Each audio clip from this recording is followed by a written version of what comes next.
Bonjour à tous et bienvenue dans ce nouvel épisode de Builders Voices, le podcast de Paris Builders Show qui prend le pouls du bâtiment. À mes côtés, Jean-Philippe Guillon, directeur du Paris Builders Show. Bonjour Jean-Philippe. Bonjour. Avec vous, on va se parler de l'état du marché aujourd'hui, mais aussi de ce que les professionnels attendent du prochain quinquennat. Et justement, pour ce faire, nous avons le plaisir de recevoir l'une des voix les plus représentatives du secteur. Bonjour Jean-Christophe Repon. Vous êtes le président de la CAPEB. Vous venez d'être reconduit d'ailleurs pour un troisième mandat à la tête de l'organisation qui représente les artisans du bâtiment au sens large. Merci d'abord d'être avec nous. Peut-être d'abord Jean-Philippe, quelques mots sur l'édition 2026 du salon, un salon qui d'ailleurs change de nom. Alors oui, il change de nom, c'est ce qu'on appelle la marque Ombrelle qui change. On appelait ça par le passé Mondial du bâtiment. C'était assez peu utilisé, reconnu au niveau de la filière. On a décidé donc de l'appeler maintenant le Paris Builders Show. Mais ça reste néanmoins la réunion de 4 événements en un avec Batimat, Interclimat, le salon du génie climatique, Idéo Bain, le salon de la salle de bain, des professionnels de la salle de bain, et Reno Days, donc on a décidé d'annualiser et donc qui intègre maintenant le Paris Builders Show qu'on peut appeler PBS pour gagner en simplicité. Le Paris Builders Show, c'est avant toute chose une promesse communautaire. Notre objectif, c'est vraiment d'élargir autant que possible les représentations de la filière et de la chaîne de valeur de la filière du bâtiment. C'est aussi de renforcer la présence internationale. On a aujourd'hui près de 30 000 participants internationaux sur les 135 000 qu'on avait sur l'édition 2024. Donc l'objectif, c'est de positionner Paris comme un véritable carrefour de rencontres internationales autour des enjeux du bâtiment, avec des regards croisés, avec des besoins qui peuvent être identifiés d'un continent à un autre.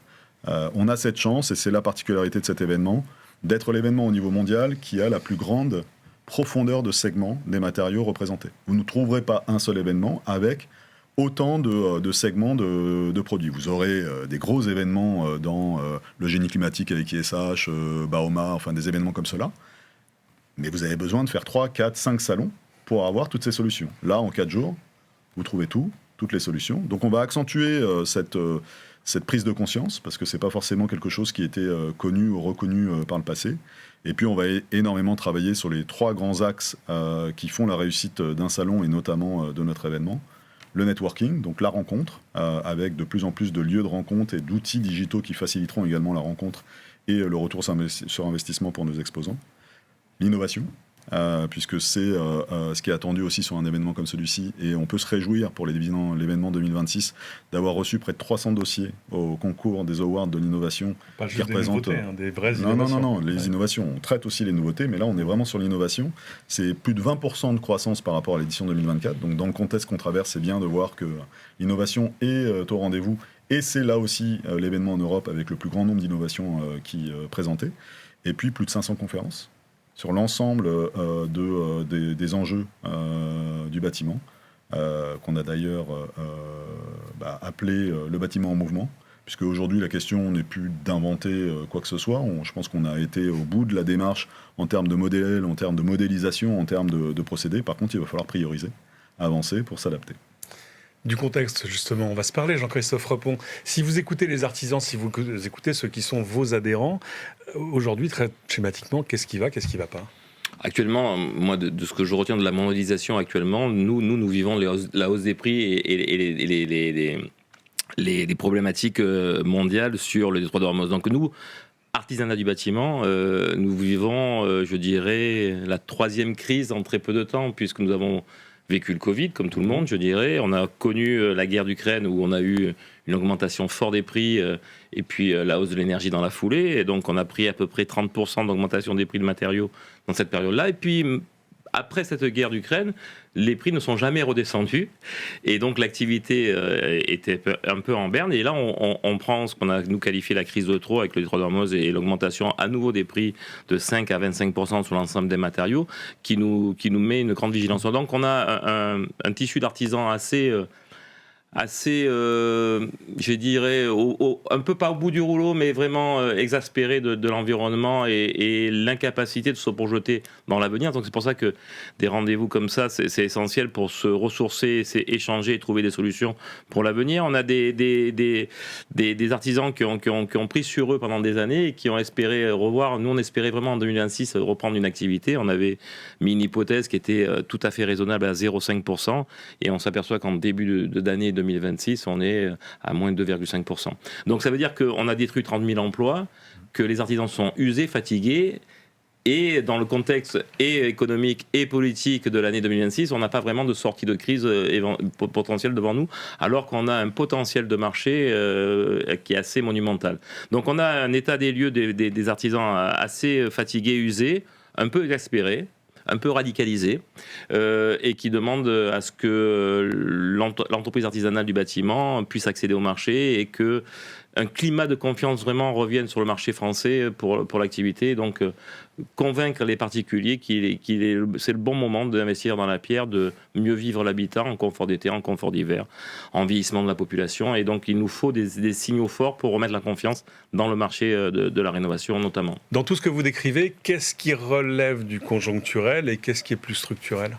Alors, on l'a vu, conjoncturel, la guerre en Ukraine. 3 crises conjoncturelles. Ouais. Qui nous amène dans un point de vue structurel maintenant. Donc on a eu, nous on pensait qu'on avait des cycles, et dans le bâtiment, sans se mentir, on a toujours des crises, on a toujours connu des moments de haut et de bas, et donc on sait plutôt bien les vivre, notamment dans l'artisanat. Mais là on voit bien que c'est les artisans du bâtiment qui souffrent le plus actuellement depuis plus de 2 ans et demi, et qui sont obligés de réduire la voilure en activité et en main d'œuvre. Et donc on est rentré dans un moment économique qui demande une attention toute particulière sur la TPE et sur l'accès au marché. Et donc on voit bien aussi que quand ça se concentre comme ça, on a des gros faiseurs qui concentrent le marché, d'une organisation du marché qui n'est pas favorable à la TPE. Et donc nous on rappelle régulièrement aux gouvernants que dans les prises de décision, il faut qu'ils prennent en compte les 95% d'entreprises qui sont sur le territoire, qui représentent les entreprises du bâtiment. Ce constat, il arrive à un moment un peu charnière. Il n'y a pas que PBS cette année. Il y a aussi une présidentielle l'année prochaine, dans moins d'1 an. Si vous deviez glisser quelques décisions clés dans les programmes des principaux candidats, quelles seraient-elles ? Une attention toute particulière sur le logement. Mais quand on dit logement, souvent ici en France, on pense au neuf.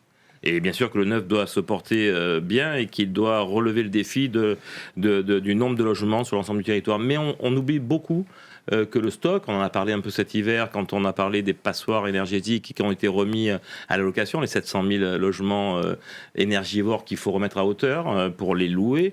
Mais on oublie aussi que en fait, le bâtiment et le défi du bâtiment, il est sur l'existant, sur le stock, sur les 10 à 15 millions de logements qui ne sont pas à la hauteur de ce qu'attendent les Français en confort d'été, en confort d'hiver, puis aussi en vieillissement de la population. Il faudra bien qu'on adapte nos logements pour pouvoir accompagner le plus longtemps possible nos anciens dans les logements. Donc on a un défi monumental qui est devant nous et on oublie, je pense, de le traiter par négligence ou par le fait que le réseau, les artisans se régulent toujours, ils s'en sortent et ça ira bien. Et je pense qu'il devrait y avoir un vrai plan du logement, de la rénovation, plus attentif des futurs ministres ou du futur président. Et on sera très attentif, bien évidemment, à ce qu'il y ait les éléments qui nous rassurent dans les candidatures à venir. Vous parlez régulièrement de la TVA réduite sur la rénovation. C'est toujours en tête de liste de vos revendications ? C'est en fait pour nous le moyen le plus simple pour donner de l'activité très rapidement. On a une crise depuis plus de 2 ans. On a vraiment fait le constat de 30 000 destructions d'emplois. Donc moi quand je parle d'un plan de sauvegarde de l'emploi, c'est ce taux de TVA qui nous permettrait de redonner du potentiel, du pouvoir d'achat aux particuliers. En fait, en gros, quand on a une augmentation de 20 à 25% de nos matériaux, nos devis augmentent à minima de 5%. Et donc nos devis et bien évidemment nos factures qui augmentent, enlèvent du pouvoir d'achat aux particuliers pour engager des travaux. Et donc nous, on dit naïvement, et on sait très bien que la rentrée fiscale qui ne se ferait pas serait pour l'État difficile, mais comme on ne veut pas amoindrir les finances publiques et demander des accompagnements, on dit qu'il vaut mieux moins de rentrée fiscale de 5 à 10% sur la rénovation dite normale pour la mener au prix de la rénovation énergétique, pour donner 5 points aux particuliers pour qu'ils engagent les travaux. Et c'est ça qui est important. Alors bien évidemment, c'est pour le gouvernement actuellement inaudible, mais je pense que c'est un mauvais calcul à moyen terme, parce que il me semble que les demandeurs d'emploi coûtent plus cher que la rentrée fiscale que l'on ne fait pas rentrer quand on fait cela. Donc nous, on est pour cette baisse de TVA de 10 à 5 pour donner du pouvoir d'achat, mais aussi également parce qu'on a eu le malheur de vouloir segmenter le marché en rénovation énergétique, rénovation et neuf. Et il me semble que si on faisait un seul bloc de la rénovation qui doit être obligatoirement rénovation énergétique, parce que l'amélioration de l'habitat, dès qu'on touche à la pierre, elle doit être dans le sens de l'amélioration de la décarbonation et de la sobriété énergétique. Donc nous, on est plutôt pour faire un seul gros segment de la rénovation avec un seul taux de TVA, bien évidemment à 5 mais pas à 10, pour pouvoir redonner l'activité aux artisans, et on en a vraiment besoin. Jean-Philippe, vous l'avez dit tout à l'heure rapidement, Renodays devient annuel cette année, et pas juste biannuel. Ça témoigne de l'importance de l'enjeu ? Bah oui, puisque et puis, comme l'a précisé Jean-Christophe, on ne doit pas s'intéresser uniquement et même principalement au logement neuf. On dit souvent que 80% du bâti de 2050 existe déjà, donc la priorité et l'activité, la volumétrie d'activité des 25 prochaines années, c'est la rénovation, la réhabilitation, la transformation. Donc tout doit être mis en place pour accompagner cette évolution, et nous, notre rôle de facilitateur de rencontre doit se faire autour de la mise en avant de Renodays, à travers Renodays, de la mise en avant de la rénovation, sachant que c'est une thématique qui ne peut pas attendre d'être abordée tous les 2 ans. En année impaire, Renodays continuera de représenter l'intégralité de la chaîne de valeur. En année paire, à partir du moment où il fait partie de PBS, forcément, il y a des exposants de Renodays qui vont sur Batimat, qui vont sur Interclimat. Donc on aura plutôt des pure players, entre guillemets, de la rénovation. Ce qu'on a décidé par contre pour Renodays, c'est de ne pas uniquement se focaliser sur l'angle énergétique. On veut vraiment maintenant basculer vers le confort de vie. Et du coup, ça ouvre un petit peu plus le champ des possibles pour la rénovation. Bien entendu que la sobriété énergétique restera un enjeu essentiel et porteur du forum, mais tout ce qui va être lié à l'adaptabilité, parce que s'il y a bien un système qui fonctionne plutôt bien, c'est MaPrimeAdapt. Donc l'adaptabilité, la valorisation du bien. Aujourd'hui, si on veut embarquer le privé, si on veut embarquer les financiers, les acteurs de l'immobilier, eh ben, ça doit se faire aussi dans une logique financière et de valorisation et de projection en fait de la valorisation du bien, achat et revente. On ne peut pas dire qu'aujourd'hui on n'est pas dans un marché figé à ce niveau-là. Et puis tout ce qui va être domotique, tout ce qui va être finalement également sécurité, etc. Donc on a décidé de l'ouvrir sur ces segments-là, et on a décidé aussi de l'ouvrir à d'autres préoccupations européennes. On a beaucoup à apprendre de ce qui se passe. C'est pas à Jean-Christophe que je vais l'apprendre puisqu'il a des responsabilités européennes également.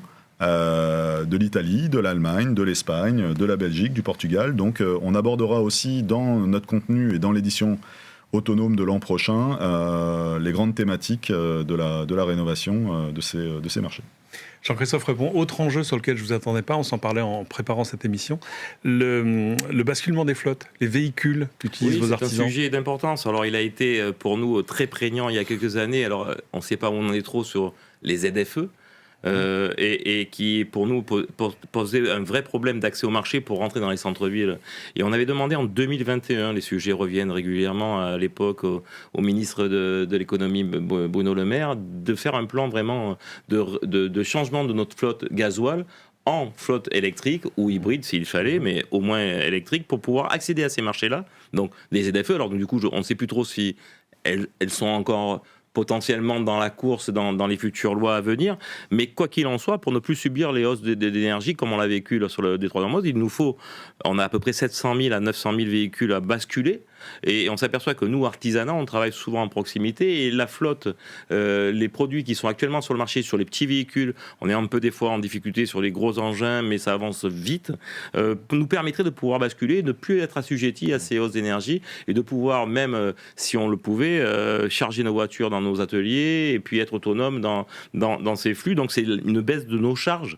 Et quand on est en période de crise, c'est important. Donc on avait demandé à l'époque un plan d'accompagnement sur le changement de la flotte électrique avec le financement et du véhicule et le financement du photovoltaïque sur le toit de l'atelier, pouvant nous permettre une certaine autonomie. À l'époque, on nous avait dit non. Là, dans le plan électrification, je n'ai pas vu le leasing pour les artisans, mais on va pousser fort, nous, pour qu'il y ait un leasing artisanal, pour qu'on bascule nos flottes et qu'on soit plus à vivre ces hausses, ces sautes d'énergie qui nous permettent, qui nous mettent en grande difficulté. Donc ça, c'est aussi pour nous une baisse de charge et c'est une avancée majeure pour les artisans. Dernière revendication importante, vous portez l'idée du groupement momentané d'entreprises. Pour ceux qui découvrent, de quoi s'agit-il ? Qu'est-ce que ça va changer à la vie des artisans ? On s'aperçoit que de plus en plus, les particuliers ou même les aides vont sur des aides dites globales, d'ampleur, selon comment on les formule. Et donc, du coup, quand nous, on est structuré artisan sur nos métiers, moi, je suis artisan électricien, maître artisan électricien, mes collègues sont chauffagistes, plaquistes, etc. Quand on doit produire une offre globale, on a en face de nous des entreprises dites générales ou concentrateurs qui arrivent avec une offre de prix ficelée et puis derrière, on peut peut-être nous intervenir, mais en sous-traitance. Alors, 2e, 3e, 4e, 5e rang de sous-traitance. Donc, on a besoin d'une loi qui nous permet de nous regrouper momentanément sur un chantier pour rendre une offre globale, mais avoir une entité structurelle de nos entreprises indépendante et de ne pas être solidaire de nos collègues financièrement. Être solidaire, bien évidemment, sur le résultat, mais alors, on arrive avec nos responsabilités, avec nos assurances, nos décennales et nos responsabilités civiles, mais derrière, on aura un contrat qui nous lierait sur la durée du chantier et que sur la durée du chantier. Et non, pour nous, ça serait une avancée énorme pour pouvoir permettre aux entreprises de ne pas être exclues du marché de fait. Et donc, c'est marrant parce que la politique métier est un temps long. J'ai des anciens qui m'ont renvoyé la proposition qui voyait le jour déjà en 1986 à l'Assemblée Générale de la CAPEB. Donc, il faut être patient quand on fait de la politique métier pour pouvoir arriver et espérer avoir une loi. Donc là, il y a une loi qui est passée à l'Assemblée, qui doit passer au Sénat maintenant. On espère pouvoir dire aux artisans qu'ils peuvent s'organiser. Maintenant, il faudra aussi que les artisans changent leur analyse et se dire ce serait peut-être intelligent qu'on se parle entre nous, qu'on fasse des groupements pour ne pas perdre les marchés.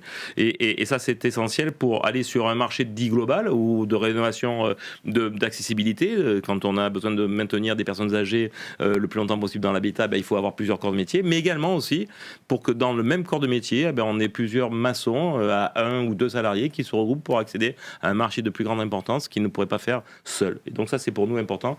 On veut que demain, il y a actuellement 500 et quelques mille entreprises artisanales sur l'ensemble du territoire. On aimerait bien qu'il y en ait 700, 800 000. Ça, c'est pour toutes les choses que vous voudriez souffler ou rappeler aux candidats à la présidentielle. Maintenant, il y a d'autres enjeux qui, eux, ne sont pas purement politiques. Il y a d'autres sujets qui vous empêchent de dormir aujourd'hui ? Il y a des sujets d'importance sur le renouvellement de nos artisans et la jeunesse et la main-d'œuvre dont on va avoir besoin demain pour relever les défis. Il avait été dit il y a 2-3 ans par la DARES que la rénovation dite énergétique devait au moins créer 200 000 à 300 000 emplois pour relever le défi de la décarbonation. Nous, je vous le disais en introduction, on a perdu 30 000 emplois dans l'artisanat, donc c'est pas très favorable. Mais s'il y avait une activité correcte et que le marché était en confiance, on aurait besoin de recrutement de ce niveau-là, quoi. Et donc, il nous faut convaincre les jeunes femmes, les jeunes hommes que l'artisanat du bâtiment, la TPE, l'entreprise de petite taille en proximité, pas loin d'où ils sont nés, où ils ont fait leurs études, peuvent donner une voie d'excellence, une voie, un joli quotidien dans l'entreprise, dans la vie de demain. Donc nous, on a fait des études avec le 3CBTP qui s'occupe de l'apprentissage en France, et on a regardé comment nos artisans en fin de carrière pouvaient parler aux jeunes de la génération Z, qui nous paraissaient au départ très éloignés de nos entreprises artisanales. Et puis quand on regarde vraiment sur ce que cherchent les jeunes de la génération Z, c'est de donner du sens à leur vie, c'est de ne pas avoir de N+4, d'organiser leur temps de travail. Et l'entreprise artisanale, elle coche toutes les cases, par contre, de ce défi-là. Donc, je pense. Le savent-ils ? Ils ne le savent pas. Donc, on doit, nous, être attractifs, nous, CAPEB, nous, artisans, on doit dire aux jeunes, et on le fait régulièrement dans différents procédés à l'école, avec artisans messagers, on va rencontrer les collégiens, mais également dans l'intermédiaire de WorkSkills, on porte les métiers, et on essaie de dire que le métier, quel qu'il soit dans l'artisanat du bâtiment, c'est aussi être entrepreneur du bâtiment. Et c'est aussi être son propre patron, pour beaucoup.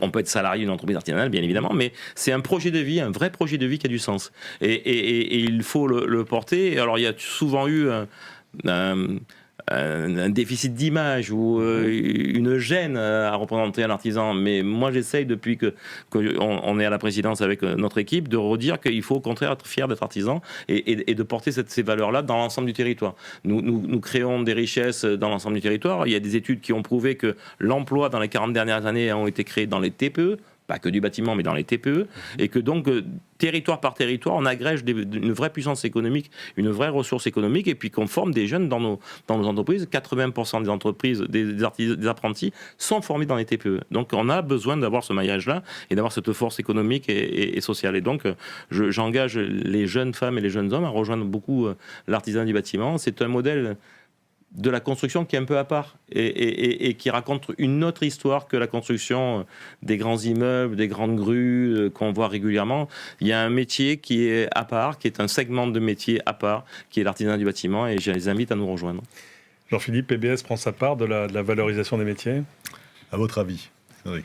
Nous, on est, comme je le disais tout à l'heure, dans un rôle de facilitateur de rencontre, mais on ne peut pas ne pas coller à la réalité. Quelques chiffres pour illustrer ça. 1/3 de nos visiteurs sont des artisans. Bon. Donc déjà, ne pas aborder les thématiques essentielles pour rassurer et permettre aux artisans de se projeter avec motivation, avec adaptation et avec suffisamment de réponses à leurs problématiques du moment serait une conséquence de ne pas s'adapter à notre visitorat. Ensuite, 80% de visiteurs français. Bon. Donc, la mise en avant des problématiques qu'on peut rencontrer sur le territoire et que vient de décrire Jean-Christophe sont des problématiques qui, là aussi, intéressent le plus grand nombre. Nous, on a une volonté, effectivement, j'en parlais tout à l'heure, d'internationaliser davantage l'événement. On a un petit peu de marge de progression par rapport à d'autres salons là-dessus. Et donc, on s'active pour cela, mais ça ne se fait pas au détriment de ce qui est le fondement même d'un événement comme Batimat, qui existe depuis plus de 60 ans, qui a toujours collé à la réalité. C'est pas un événement avec un retour sur investissement immédiat, Batimat. C'est un événement qui permet justement de s'installer, de durer, de se projeter. Et on ne peut pas passer à côté le fait qu'en 4 jours, vous optimisez votre temps. Beaucoup nous disent ouais, mais moi j'ai pas le temps. Il y a beaucoup malheureusement d'artisans qui souffrent aujourd'hui et qui vont devoir trouver le temps et les moyens pour pouvoir se rendre à Paris, à la porte de Versailles, et suivre et participer à l'événement. On s'y emploie ensemble, mais en fait c'est complètement rentable. En 4 jours, vous faites ce qui vous prendrait 2 ans ou 3 ans, et encore, même sans avoir forcément la connaissance de ce qui peut se développer en termes d'innovation, de nouveautés, de rencontres, d'évolution réglementaire, parce qu'on ne l'a pas dit, mais la présence politique est telle et des institutions publiques est telle sur un événement comme le nôtre que si on veut être au fait de ce qui va demain évoluer en termes de réglementation, certification, la Euro 2020, elle s'est décrite pour la première fois sur l'édition 22, puisqu'elle a été validée en 22 de Batimat. Donc c'est un rendez-vous incontournable pour traiter des sujets d'actualité et de ce qui va faire évoluer la filière demain. Donc forcément, les questions qu'on vient d'aborder sont des questions qui seront abordées dans le détail dans cette édition. Jean-Christophe Repond, de votre côté, vous allez profiter du salon pour fêter un anniversaire. Oui, on a eu l'ambition de faire venir encore plus d'artisans à Batimat, à PBS, mais à Batimat, moi je dirais, pour que l'ensemble de nos artisans sur le territoire savent bien où ils doivent aller. Et on a décidé de fêter les 80 ans de la CAPEB pendant Batimat, pour justement qu'on bénéficie de ce temps, de ce pas de côté pour prendre le temps de réfléchir sur nos entreprises. Donc qu'ils viennent visiter le salon pour regarder les nouveautés, les innovations et vers où on doit aller ensemble et les chemins qu'on doit prendre ensemble. Et ça, c'est le rôle de la CAPEB. Et puis le soir du 29, on fêtera à l'extérieur de Batimat, mais pas très loin, les 80 ans de la CAPEB, où on profitera de faire un petit bilan aussi quand même, parce qu'il faut être fier de ce qu'ont fait nos anciens et d'où est la CAPEB actuellement, mais aussi un point d'étape pour dire, voilà, sur les 30 années qui viennent, il faut que l'artisanat continue à progresser, à être visible, à faire des propositions. Nous, c'est notre grand combat dans ces 6 dernières années, où on a eu de cesse sur toutes les problématiques de faire des propositions. Et quand vous parliez du GME, c'est une proposition. Alors, il est fait depuis 1986, mais le fait est qu'on a continué à le porter dans ce cadre-là. Et puis on va lancé aussi une réflexion sur notre signature, sur notre marque Capeb, pour relancer une fierté d'appartenance à la marque Capeb dans les 30 ans qui viennent. La dernière fois qu'on avait réformé notre structure, notre logo, c'était pour les 50 ans. Donc je pense que 30 ans après, c'est raisonnable de pouvoir le revisiter pour redonner une dynamique à la future génération qui prendra des responsabilités à la Capeb demain. Et puis aussi, on a la volonté de faire vivre la marque qu'on avait lancée à l'époque au dernier Batimat, au dernier PBS, c'était pas encore PBS, mais sur notre site de mise en relation et de reconnaissance de nos artisans adhérents sur l'ensemble du territoire, Artisans du bâtiment by Capeb, où on a l'ensemble de nos adhérents, les plus de 60 000 artisans adhérents sur l'ensemble du territoire, qui peuvent s'agréger entre eux pour accéder à des marchés, travailler un modèle économique et travailler le tissu local d'accès au marché. Et c'est pour nous l'élément essentiel. Si les artisans continuent à avoir un accès direct au marché et pas en sous-traitance, ils doivent vivre heureux, et c'est le projet qu'on propose à la jeune génération de nous rejoindre. Donc il faut sauver cet accès au marché.